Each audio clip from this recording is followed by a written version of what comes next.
not much more is what you're saying. No, not much more. All right. 7 to 30 is my window. It looks like I got a Hogwarts cup that I drink out of, a Ravenclaw one. It's my wife's. A mug, Josh. It looks like you're drinking out of the same exact thing. Very similar. And mine looks like that. It looks like a goblet. I'm going to throw this to the board. We're live now, just so you guys are aware. Thanks for throwing that to the board. Yep. I told them I'm doing buyer Sonnone, but I told them if they're not going to ask good ones this week, you're going to yell. They never ask good ones. Whoa. Josh is such a hater. I mean, you barely ask good ones, but they definitely don't. That's ask good true. Ones. Buyer Sonnone, why don't you guys ask the tough questions? Bye.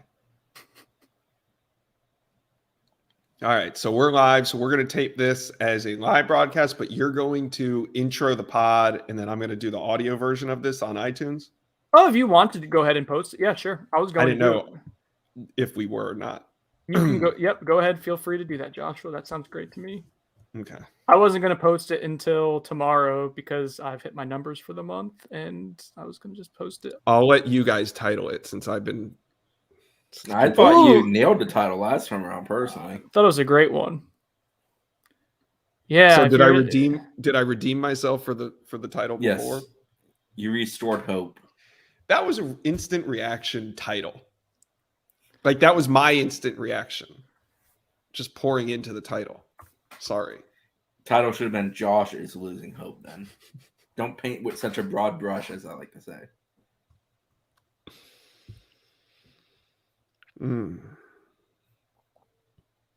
All right. Posted there. You guys ready?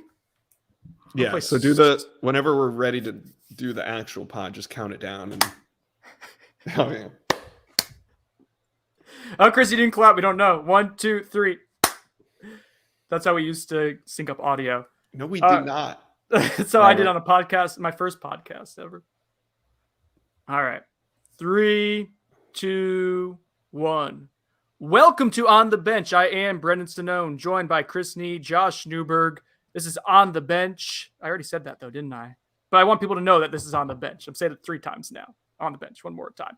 All right, so today we are going to play a game of Buy or Sonnone, and it's going to be hopefully a longer version of Buy or Sonnone. Josh forced me to ask the Buy or Sonnone questions for this one because he wasn't really feeling what the listeners were putting down the last couple of days. Oh, is that not accurate, Joshua?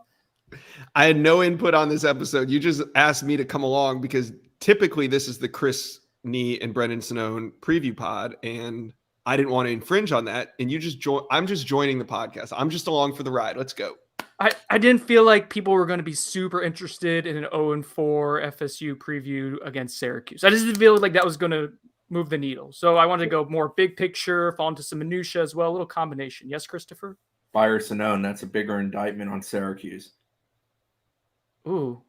Sonnone. No, it's an indictment on the 0-4 football team. Oh. You have to do. They're 0-4. 0-4. All right. We're going to try to make sense of all this, though. So we're going to play some Buy or Sonnone. We will do a quick Syracuse preview. Christopher will gloat about a hoops commitment real quick, and that's it. We'll get out of here. It'll be a bang podcast today. In and out. Thanks to everyone who's listening to us on iTunes, Google Podcasts, whatnot. You can also watch us live sometimes, like this episode we were recording live. People are asking questions in the group chat. They're saying hello to us. It's fun. It's good times. You can do that on our YouTube channel. So like, subscribe, smash the subscribe button. As the kids would say. All right, let's get going. Buy or Sonnone? Buy or Sonnone? First one. No. Usually you're buying Buy or Sonnone? Yes. Okay. Buy or Sonnone? FSU should send every recruit a clip of Mike Norvell's passionate Monday press conference. Joshua? It's already been done. Yeah. It's been bought. So it's been bought and purchased. So what you're saying is Yes. that FSU took the clip of Mike Norvell's passionate, animated Monday presser and sent it to recruits? Yeah. I mean, I said it. I don't know if I said it on here. I think I did say it on here, but I thought it was Mike Norvell's best moment behind a microphone since he arrived at Florida State. I don't think the question was teed up for him, but I think he was prepared for the question, if that makes sense. Chris, I think he wanted to get that takeoff somewhere in that presser and was prepared to do so, but I don't think it was like, we know it wasn't set up. Well, I mean, it's interesting because it was towards the very end of the press conference. He only has a 30-minute window. Like, that train does run on time. When he's done, he's done. Kenny Dillingham comes in, and then Adam Fuller comes in. It's all like 30 minutes, 15 minutes, 15 minutes, 15 minutes is how it goes. So I don't know if it was like, maybe it was something that was on his chest, but like, I don't think it was like, this was a talking point that I'm going to hit today. It came off as pretty genuine and passionate. Like, he was legitimately pissed off. Which is why I think it was one of his best moments, because when you can come off passionate and genuine at the same time and be 0-4 and have a good moment like that, that means something. I think it's the mission statement of what he's telling recruits behind the scenes. He just put it out there, broadcasted it in that view. And I assume most of our listeners, I don't know if we should put in audio. I assume everyone's heard it up to this point. That it's a 4-minute speech. He was asked, so in the Monday press conference, Corey Clark at Warchant asked Mike about the messaging to recruits despite the 0-4 start. And Mike kind of took the initial question as just what the message is about the program at 0-4. And towards the end, about 3 or 4 minutes later, Corey came back and said, hey, not to belabor the point, but what specifically are you telling recruits right now? And that's where we got this 4-minute answer and change from Mike, in which he talked about what were some of the key things that stood out to you, Chris, about what Mike discussed? That it's a ground up job, that he wants guys who want to be part of this, that they're guys who are going to commit to this, who are going to sign with this, know what they're getting into. This isn't a situation like Bama with rings on rings, like Elijah Pritchett cited, I guess. This is a situation where they are in a rebuild and they need guys who want to buy into said rebuild and be part of something that will be successful. But Norvell is consistent in all of his messaging, that he believes he knows what he is doing, how he's going about doing it, that it's been effective in the past, and that he's going to do it here and not going to take shortcuts or change mid-route. And he addressed, saying that he believes in what he's doing by also being, to me, this is what stood out maybe more than anything else, was being pretty transparent, saying, hey, I'm going to make mistakes. I've made some, I'll probably make more, but I'm going to respond to them.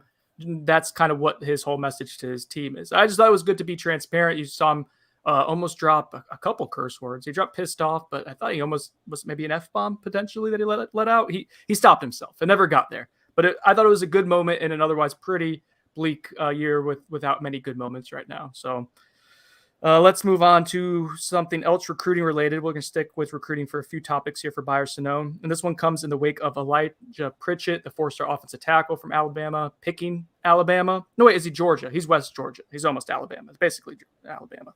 Picking Alabama over FSU. So Sonnone, FSU will add more freshman offensive linemen in the 2022 recruiting class than it loses from here. Oh, okay. So they have 6 committed. Mm-hmm. So you're saying they're going to add 3 or more? No, what I'm saying is, would they lose as many as they gain, or will they gain as many as they lose? And it was specific to offensive tackles? Offensive linemen. Wait, what do you mean? Offensive linemen as well. Okay. Offensive linemen that are on the current team or just on the commit list? No, committed. So basically, will they have a net gain of commitments from this point? Maybe we should have. Maybe we should have linemen committed. Will they finish with more than 6 or less than 6, basically, with additions and subtractions?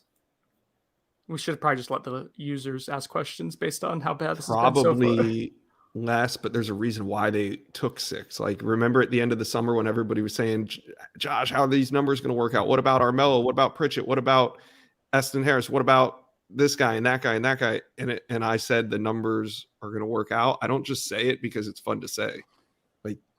They knew that there would be attrition on the offensive line, is why they loaded up on a bunch of guys that they liked, knowing that they might lose a couple. So as of now, I would probably, I don't even know, this is a Sonnone.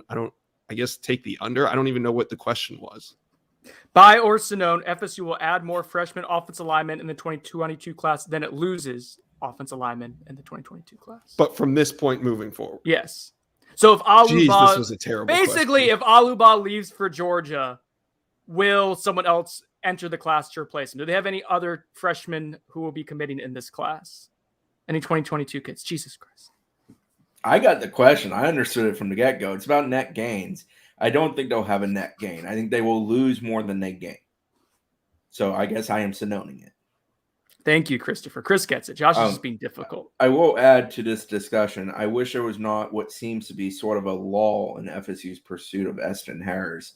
Florida certainly entered that picture. It's very much a Florida and Auburn battle at this point, and that just kind of disappoints me. He's a kid I like a lot, and I think he very much liked FSU early in the summer, but because of the timeline and the fact FSU was loading up for whatever reason, it dissipated, and Florida came in and took that position. So he is a guy that I think would have been a great addition down the stretch, especially if they are going to lose, 1, 2, or 3 potentially guys. Josh, real quick, Dustin Wells asks on the YouTube chat here, after losing Pritchard, who's next priority offensive tackles on FSU's board? Anywhere you'd like to direct, Dustin? I wrote a story yesterday on Knowles 24/7 about what's next for Florida State on the offensive line after the loss of Pritchett to Alabama. Real quick, we talked about there's 2 names, Julian Armella, FSU legacy down there at St. Thomas Aquinas, and Eston Harris Jr., who Chris just talked about. Right now, I don't think Florida State's in favor to land either of them. I think Armella is headed to LSU as it stands today, and I think Eston Harris, like Chris said, it's probably going to be Auburn, but I think Florida even took that second spot. So I think Florida State is probably on the outside looking in on both of these, primarily due to the 0-4 start. There's just nothing else really to it. But I don't think right now that there's another name on the board that FSU's seriously pursuing. We'll see what happens once the coaching carousel heats up. Coaches get fired. Coaches take another job, an OC here, there leaves, maybe an offensive lineman that Florida State was in love with over the summer is now available. I think that's the scenario that Florida State moves, or to the transfer portal. But I do not think that we see like a name like Trent Ramsey. That's come up a lot. Everybody's asking me if FSU's involved with him. I don't see there's a guy out there that Florida State passed on over the summer that they would double back on right now. Chris from Tyler, old Fins logo or current logo on the tee? I believe it's the old. I have several of both. One more question with FSU recruiting on the offensive line, then we'll move on. Buy or Sonnone, FSU takes 3 portal transfers on the offensive line this offseason. That's from friend of the show, Ivan, who's got a couple more. I don't know that they take 3. I definitely think they're going to go portal hunting, but they were very selective this last cycle at that position. I don't know if we see them all of a sudden become more aggressive or more laxed in the idea of who and what they'll take from that. But yeah, were they too selective, Christopher? In hindsight, were they too selective in the portal? That's a deeper question than we can dedicate this time to. But I mean, hindsight, without a shadow of a doubt, says they probably almost certainly needed to take at least one more body on the outside edge, and it probably wouldn't have hurt to take one more on the interior, especially with Thomas Schrader not being back. So I don't think there's any confusion that Florida State would love to have 3 quality transfer offensive linemen come in this year. That's not the question. The question is, will they? Can they find 3 that are all quality that also want to come to Florida State? That's been more of the problem than just wanting. Yes, they have been selective, and I don't know if it's completely burned them. I think we're going to kind of rehash that at the midway point of the season and take a look back at some of the guys that Florida State may have passed on. But I'll take the under, just the way it's been going. It's been a struggle for Florida State to find and land quality offensive linemen in the portal. We've seen 2 years of Florida State really dedicating a lot of time and energy to the portal and coming away with not a whole lot, at least on the offensive line. I'm looking forward to, as we get closer to the offseason and playing around with some of the numbers, seeing if they're going to work out, Josh, with the transfer portal, and just like how much room FSU is going to have to take in the portal. Because there's probably not a whole lot of guys they're going after right now that they're going to be able to get unless they turn things around on the field. It's more about sustaining and keeping what you currently have. They may have a ton of room to add more transfers again. I don't know if that's what they're going to do or not, but I think it'll be interesting. Tyler has a follow-up on the logo. Give me always the old one. Old one? All right. Yeah. Buy or Sonnone, Mackenzie Milton starts this week versus Syracuse. Why don't you take this one, Sonnone? I'll buy. Yeah, I think I'm leaning towards buy. it was a weird week. The availability of quarterbacks that could potentially start was a very mixed bag for both of them. So it's sort of a toss-up. But I know this much. Travis is still not near the 100% they need him to be from a versatile athlete standpoint for him to be ultra effective. Therefore, I would lean towards Milton. And at this point, can we expect him to be healthy at any point moving forward, like 100% healthy? 100% healthy, but healthier than he is now, yes. I think the better question is, His knee is quite banged up. Can you expect him to finish a game healthy? That's my point, Okay. more or less. If he's playing his style of play. I think the ship has sailed with us being able to confidently say, like, last year could have been a fluke. It wasn't. Like, to say that we can trust Jordan Travis, his health consistently is like the building block as QB1. It just doesn't exist right now. Buyer Sonnone, this is from John, friend of the show, friend of mine. Chubba Purdy plays 10 plus snaps this weekend. I'm still Sonnoning, but I think we're getting closer to that reality. Sonnone. Buyer Sonnone, Chubba Purdy plays the next 3 games. In one of the next 3 games, he takes a snap. I'll buy that. I think we're getting there between health of the other two and the fact that Purdy's getting more and more reps in practice as a one or not one, but as a top 2 guy. I think it's trending in that direction. They can get away with playing him in 4, so might as well get him some action. Should have got him some action in the Wake Forest game. Well, with that in mind, Chris, one more buyer Sonnone, Chubba Purdy. Chubba Purdy should play in the next 3 games for FSU. Well, one of those 3 is UMass, correct? Because it says Yes. UNC UMass. So yes, Mm-hmm. The answer is buy. Yes. All right. Buy or Sonnone, there will be more than 2 coaching changes in the offseason. This comes from Wayne. You guys know Wayne. Wayne McGahee. I gave Wayne the platform to ask anything. He came up with some putrid questions. They're going to get more than 400 I'll buy that. receiving. I'll buy it. It's a buy for me. Explain yourself. I just think Mike Norvell hasn't really stood pat with his coaching staff. What was last year the first time ever?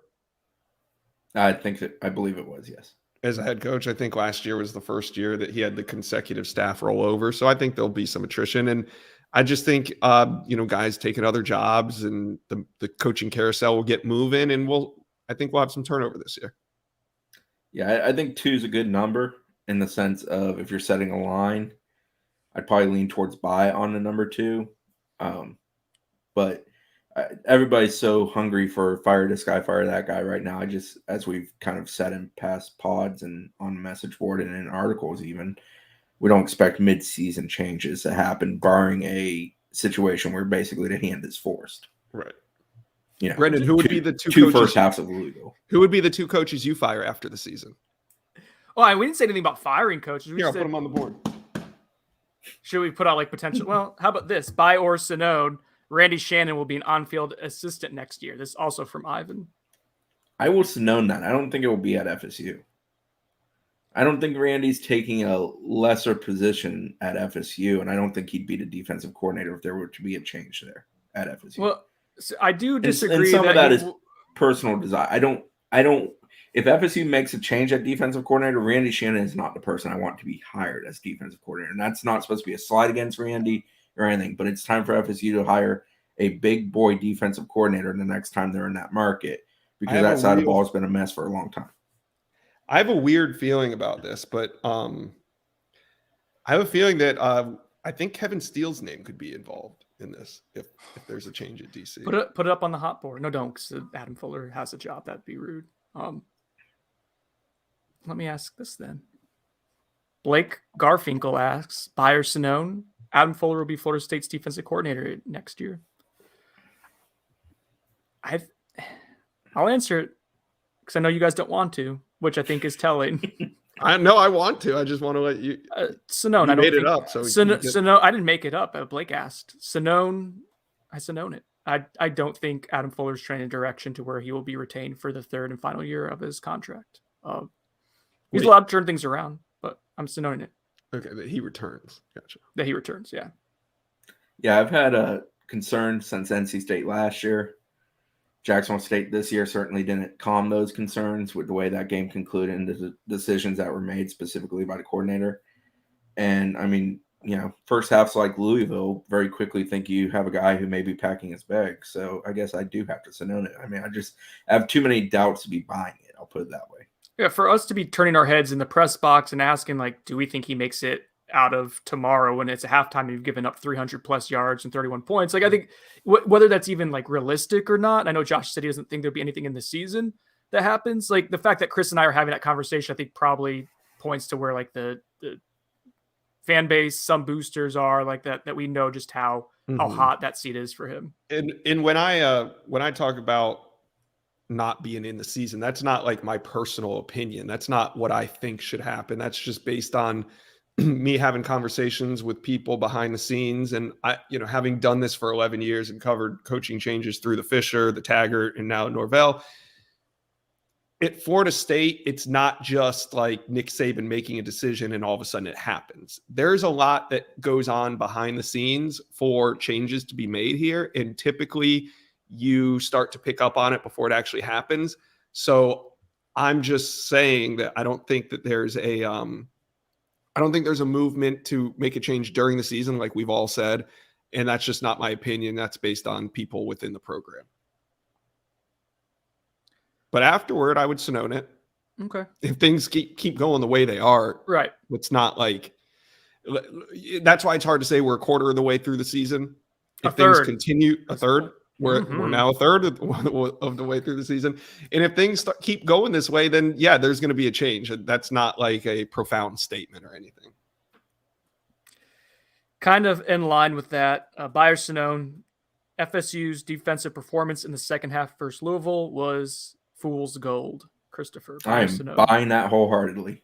So you're buying that. They can go prove it to me on Saturday that it wasn't, but till they go and do that, I'm buying that wholeheartedly. I think they played better. I am not trying to undermine giving them credit that they did play better. They were much better at the point of attack. Gap control was better. Spacing was better. Not allowing big plays. All those things were better. I also thought Louisville was very crappy in the second half. And not solely because of FSU's effort in doing it to them. I thought Louisville, to some degree, got complacent, lulled themselves to sleep, got away from putting the ball in the air. They had one big run down the sideline brought back by a penalty, and then they just seemed to be kind of stuck in mud. I'm not here for the comeback story of the year right now with FSU's defense. The average air yards per attempt for Louisville in the second half was like 4.1. It was less than 5. It was 4 point something. And what was it in the first half? 11. I think 11 something. 11 and change. I don't have it right in front of me, but you're talking about like a top 25 ratio versus a top or bottom 5. Yeah, I think it was 119th for the second half. But so part of that can be that FSU was dictating that too and forcing them to get rid of the ball quicker and having them in third and longs and getting pressure. They had 4 sacks. It could be that too. I'm buying that it's closer to fool's gold than it was to what this we'll actually see on Saturday against Syracuse. But I do think it's possible for it to be a little bit of both too. I know there's not a whole lot of times in the last 2 years and even beyond that has FSU taken a positive moment and built upon it. Very rarely. Someone at the very top of that story I wrote today said, "We haven't built on anything in 5 years, but here I am ready to be heard again." So, Josh Sonnone, the defense better. Fool's gold. Man, I'm gonna buy it for Syracuse. So for Syracuse, I'm buying. So you're Sonnoning that it's not fool's gold for 1 week, right? Correct. Yes. I think they're going to come out and I think they're going to play well. There's going to be ups and downs. Don't get me wrong. There's going to be missed assignments that go for 75-yard touchdowns probably. But I think for the most part, you're going to see a lot of 3 and outs. I think you're going to see some pressure from the defensive line because we've seen that all season. And I think that's going to be enough to win this game and kind of give the defense a warm and fuzzy feeling heading into this matchup with Sam Howell and company. I don't know now. Then I'm not guaranteeing anything beyond. The issue for Syracuse is they've been putrid through the year this year. They've lived and died by being a good ground team. And the move to Garrett Schrader at quarterback, which we presume will continue this week, he started last week against Liberty, makes them even more ground-based team than they were. Traditionally, Dino teams are explosive and love to kill you through the air, and they get a guy like Taj Harris, 7-8 catches in a game and double-digit targets in a game. That's not been the case this year. Hopefully FSU isn't the magic elixir that fixes their passing game. Hopefully we did what they've done in the Didn't we first make, 4 weeks carries over to the 5th. Danny DeVito look like a Heisman candidate the first time he Tommy played us? DeVito, baby. Tommy DeVito was a Under Armour All-American. I remember he was a 4-star quarterback. And- he was a big get for And Dino. watching him in person and just being like, oh my God, why is this kid at this event? Oh, You know, he's thrown yeah. for like 350 yards this season. Bayer Sonnone, DeVito goes for 350 yards against FSU. I'm not convinced DeVito plays. I think they're going to go with Schrader and try to ground and pound. Bayer Sonnone, Danny DeVito could go for 350 yards against FSU secondary right now. Dennis asked a good question here as we're chatting a bit about Syracuse. Bayer Sonnone, Sean Tucker, running back for Syracuse, second-year freshman. First running back this season that runs for 100-plus against FSU's defense. If they truly commit to running him, yes, I think he eclipses 100. I don't think it will be easy for him. I think FSU will still be good against the run, but Tucker's been a very, very productive back for them, one of the best backs in the country this year. He's also found the end zone 8 times, 7 times on the ground. He's getting it done, and they've got a very, very veteran offensive line in front of them with a boatload of start. So they got guys that can handle the moment. FSU's defensive line is their strength, but, you know, we got a couple. Fabian Lovett didn't play last week and still was limited and prepped for this game. Dennis Briggs took a cheap shot, chop block to, I think, the ankle, and that's had him very much hobbled and slowed. So that's 2 of your 3 best interior guys. So suddenly you're going with Robert Cooper beside either, you know, Jarrett Jackson or Joshua Farmer or Malcolm Ray. And while Ray played well last week and Farmer got the first taste of it, and Jackson's been serviceable as a reserve at times, none of those guys exactly inspire a great deal of confidence as a Briggs and or a Fabian Lovett would on the inside. And, you know, FSU's DNs are really good, but there's still a concern when those guys are not out there and the second team's out there, even though McClendon and Fuller have both improved and been better. There's still a concern if you're playing an 80, 90 play game against an opposition. And again, Syracuse has played much slower this year. I think they're averaging about 68 plays a game. Usually that number is much more near the 80s to even higher in the 80s, traditionally under Dino. So I'm interested to see. I'm big sideline storyline. Real quick, we're going to go to Syracuse in a minute or two. We're losing Josh. I can shut up. I can feel we're losing Josh. Shut up, Sonnone. Shut up, Sonnone. Shut up, Sonnone. Shh, shh, shh. I'm very interested to see if Syracuse tries to get their offense going this week in the sense of doing everything they like to traditionally do. Or do they stick with just being a ground team? All right, go ahead, Sonnone. That's all I had. Bayer Sonnone, we were losing Josh there. Yes, certainly. Sorry, Josh. No, I loved it. I have to when I'm running point on this, I'm always facing the possibility of losing Joshua and something to be. I really enjoy just being along for the ride and not leading the show. So I'm having a blast this podcast. Go pour some more tea. It was Grassino, by the way, who said we've got to see FSU build on anything. We've yet to see FSU build on anything. Excuse me, but here I am, ready and willing to get hurt again. Bayer Sonnone, Ivan will get drunk off 1.5 beers again this weekend. I'm not going to actually. He was drunk texting me hardcore off some Natty Light. This was from Bud Elliott. Maybe you guys have heard of him. Kind of a big deal on the FSU podcast market. Bayer Sonnone, Mike Norvell, and staff were realistic enough in talking to recruits, administrators, and boosters about expectations for this team. I'm buying that. I mean, based on conversations we had with them in the offseason that we've had with people that they had conversations with at all those levels, yeah, they were realistic. Now, 0-4 isn't the realism they were selling, and they'd tell you that too. But they were realistic that it was going to be a struggle and that there were certain areas where things had to go really well for them to maximize their potential success. And I think it's fair to say O-line, for example, hasn't gone really well for them. There's been a lot of injuries there. They've been banged up. Quarterback hasn't been near as good. I think if you had them write down on paper what they expected out of quarterback position exiting the preseason, specifically pertaining to Jordan Travis, it would have been much more glowing reviews than what it has been through 4 games. No, we lied to everyone. Jordan Travis was not good in preseason practice. We just lied about it. So far, I'm buying Bud's question so far. I think that if the message was not delivered the way that it was throughout the offseason, I don't think this class would have maintained through Jacksonville State. I think if Coach Norvell and his staff were out there telling these guys that, hey, we're going to keep this thing rolling and we're back to a bowl this year, we think 8, 9, 10 wins is doable, then the recruits would have seen that and said, man, these guys are full of it after 2 games and said, I'm out. And that would have been their breaking point.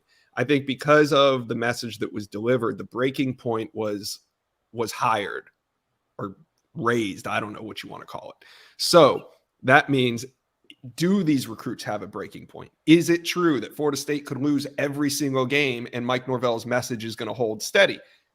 We don't know that.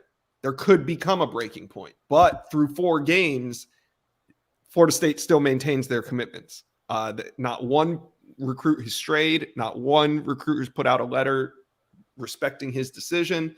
And so far, I mean, how can you not say that Mike Norvell and staff delivered the right message throughout the offseason? The cracks haven't even been that bad yet to this point. I mean, Ball's taking visits elsewhere. I think he's supposed to be at Georgia this weekend. But like you said on the message board, Georgia's interest in communication with Bob It's has nothing been new.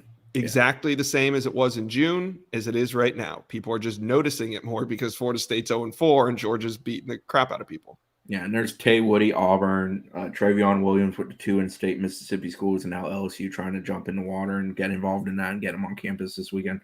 So, I mean, there is stuff to keep an eye on. That's concerning. Definitely. But there's nobody that we feel like is on the verge of flipping or who basically has commit before their name right now who is not really committed. And there's also nothing you can do to stop decommitments. Literally nothing you can do. And I always bring up the example of DeMarcus Walker's recruitment. He was committed to Alabama. Alabama won the national championship. In the night that they were celebrating, DeMarcus Walker decommitted from Alabama and commits to Florida State. So that just shows you, like, no matter what you do, you're going to get decommitments. It just happens. It's part of recruiting. So the fact that Florida State hasn't even had any and they've suffered through 0-4, bravo. And one of my favorite. Just to add to Josh's story on Walker, number one reason he came here was Jeremy Pruden's relationship with him. So it's still a relationship-based business at the end of the day. A great dirty recruiting story was Jeremy Pruitt taking DeMarcus Walker and like hiding him in a house for about a week and a half so Saban couldn't get a hold of him. But, you know, rules are rules. There were no rules broken. It was a little dirty, but hey, and nothing illegal. You're allowed to do that. All righty. I think so. I think you're allowed to do that. I don't know. Does FSU have Travis Hunter in a bunker somewhere, just like hidden underneath some mountain in Georgia? Just like no one talk to him right now. Travis Hunter is the bunker. One more Sonnone from Wayne. Sonnone, FSU will call a design quarterback run with McKenzie Milton on 4th down more than once over the last 8 games. I'm buying it. Hard buy. Straight up. Double down on that buy. It's just gonna happen. It's not funny. If he's the quarterback, the quarterback's they're 1 for 9 sometimes. on 4th down conversions this season. It was interesting that Mike talked about maybe changing that up a little bit. I know they go with the analytics and whatnot, but sometimes your personnel dictates, you know, just because the numbers always say like this is what, and I'm a proponent of going with the numbers because I'm a nerd. But if they're accounting for, hey, 50% of the time this is going to be successful, 60% of the time going on 4th down here is going to lead to better success, that's not accounting for your offensive line being half destroyed right now. So yeah, as little as I trusted in the defense, I still think if you're on the long side of the field, you probably should be punting it unless you're literally at the middle of the field. It's probably not helping with the defense, you know, giving up a lot of points either. That may not be it plays it to itself sometimes. Sonnone, I had a dream last night that Kurt Weiler from Tallahassee Democrats stole my car, drove it in backwards on the highway to get soft serve ice cream. I'll buy that because I'm pretty sure you had that dream. I did. It's true. It's accurate. It happened. I don't know why Kurt would do that to me. Alrighty, that's it for Sonnone. Let's get into the Syracuse preview real quick. Josh, don't go anywhere because we're going to need to get a prediction. I was about to leave. Nope, you can't. Actually, real quick, before we get to Syracuse prediction, hoops commitment, Chris. Hoops commitment, then we'll get Syracuse, then we'll get out of here. Yeah, they added Tom House, talented kid from Ohio. They view him as a shooter type, a little bit of athleticism mixed in there. He officially visited last weekend, pretty much committed while on the visit. He chose FSU over Georgia and a bevy of other lower level offers after that. He's a kid that's risen a bit since the summer months. They're trying to build that class. He's the second commitment in that class. That class can start signing in mid-November. Their hope is to add a guy like a Dylan Mitchell or Julian Phillips here in the coming month leading up to signing day to kind of bulk that class up some. But FSU's done a very good job over the years of recruiting guys for specific reasons, fit a certain role on a team. It's not about being a super well-rounded, do everything kind of player. It's a guy who can knock down a shot or effectively clean up around the rim, things of that sort. House, to me, was taken to be an effective outside shooter whose game may continue to develop because he is still generally new to focusing solely on hoops. So good take in the sense of they liked him a lot. They wanted him. They kind of latched on the last 2-3 weeks, got that ball rolling, and here we are. He's committed. Okay, let's get to FSU versus Syracuse. FSU is 0-4. Syracuse coming down to Doak Campbell Stadium on Saturday, 3:30 p.m. at 3-1. Just got a nice win against a strong Group of 5 program and Liberty. What channel is it going to be on? I'm looking. ACC Network. Oh, good. Some fun commercials for the people at home. No Roddy Jones, so I know people didn't like Roddy Jones last time he did an FSU game. So this is the other crew. Hey, it's all good. I didn't lose Josh on the soft serve ice cream question. I lost Josh loves Josh. I lost Josh when Chris talked about Syracuse game strategy for 4 minutes straight. What are you, Mike Norvell, talking about something 4 minutes straight? His was much more passionate and effective. Christopher, I'm sorry I didn't get more passionate about the Orange. All right, real quick, let's get into the Orange. Their offense, like you said, they've made a change at quarterback in the last week to really kind of emphasize the ground game. So what works about Syracuse's offense? And then real quick, it's defense as well. And then we'll do a prediction and get out of here. Yeah, the number 20 rushing offense in the country. That's led by running back Sean Tucker. Tucker is averaging 134 per game on the ground, 6.46 per rush, which is 24th in the nation. He ranks 5th in the nation with 7 rushing touchdowns and 3rd with 12 points per game. He has 8 total touchdowns on the year. His 48 points are 4th in the nation. As a whole, they're not very good offensively in general outside of Tucker. They're only averaging 30.5 points per game, and some of that's inflated by the game against Albany where they ran their stats up to some degree. That's 61st in the nation overall. The passing attack, they've used 2 quarterbacks this year. They've used DeVito up until recently, and that became Schrader. Schrader is a bit more of a bulky, capable rushing guy. I think he only threw for about 70 yards against Liberty. 6'4", 230, former Mississippi State quarterback. He is a very capable runner. He can be a difficult guy for FSU in that sense of giving him kind of a dual threat, both at that position and with him and Tucker. The passing attack on the year, 176.2 per game through the year. That's 108th in the country, not very good. Taj Harris is very good, one of the better receivers. Dino has traditionally had one of the best receivers in the league every year from a statistical standpoint. This year, he only played in 3 games for them. He has 151 career receptions, averaged 4.14 receptions per every game played throughout his career. That number is more in the 6 to 7 range over the last year and a half now, dating back to the start of last season. Defensively, Norvell, I believe, or maybe it was Kenny Dillingham, one of them earlier in the week brought up the DC there is the same person FSU faced at Arizona State in the Sun Bowl. If you remember that game, James Blackman had a horrendous day. FSU as a whole gave it away a good bit. They're going to create havoc. They're going to come downhill. They're going to be aggressive. Sonnone is talking, but yet he's on mute. I was saying that was Deontay Sheffield and Trayshawn Ward's coming out party. Oh, okay. Deontay Sheffield no longer with the program. Trayshawn Ward, king of the spring, balling for the program. If I had to single out a single player for them, I'd probably go with Cody Roscoe. It's kind of funny because he's actually technically a reserve on the depth chart. Team leader in sacks with 5.5, tackles for loss with 8, 21 tackles on the season. Them as a defense as a whole have been very good. They rank 2nd in the nation in sacks, averaging 4.5 per game. That's 18 through 4 games. And in one of those games, they actually had 0 sacks, so basically 18 in 3 games. Again, Albany helps that stat some. Albany game makes some of their stats a little unbalanced. 3rd in the nation in tackles for loss, 9.8 per game. I just think that stuff kind of points to the fact that they like creating havoc. They're going to get down on you. They're going to be aggressive. They're going to try to end plays in the backfield, given that may leave some things to be attacked vertically. They rank 10th in the nation in total defense, 2nd in the league, allowing just 261.2 yards per game. 85.2 rushing per game is 18th in the nation. 176 passing per game is 28th in the nation. So they've been good against both. Again, you got to take into the opponent, the calibration of the opponents. But Liberty, very, very good offense, high octane, usually does a good job. They did a very good job against them last Friday. They've also had an additional day to prepare for FSU. It's weird. Dino's teams usually play really, really fast. And this year, to go back to that previous discussion, 64.5 plays per game. I would be willing to bet that's about 20 down from his career average at Syracuse. I think he's lived around 85 most of his time there. 28 minutes per game with time of possession, which is slower ball for them. They're usually, hit it big, go quick, put our defense on the field too much this year. It's been a little bit of the opposite.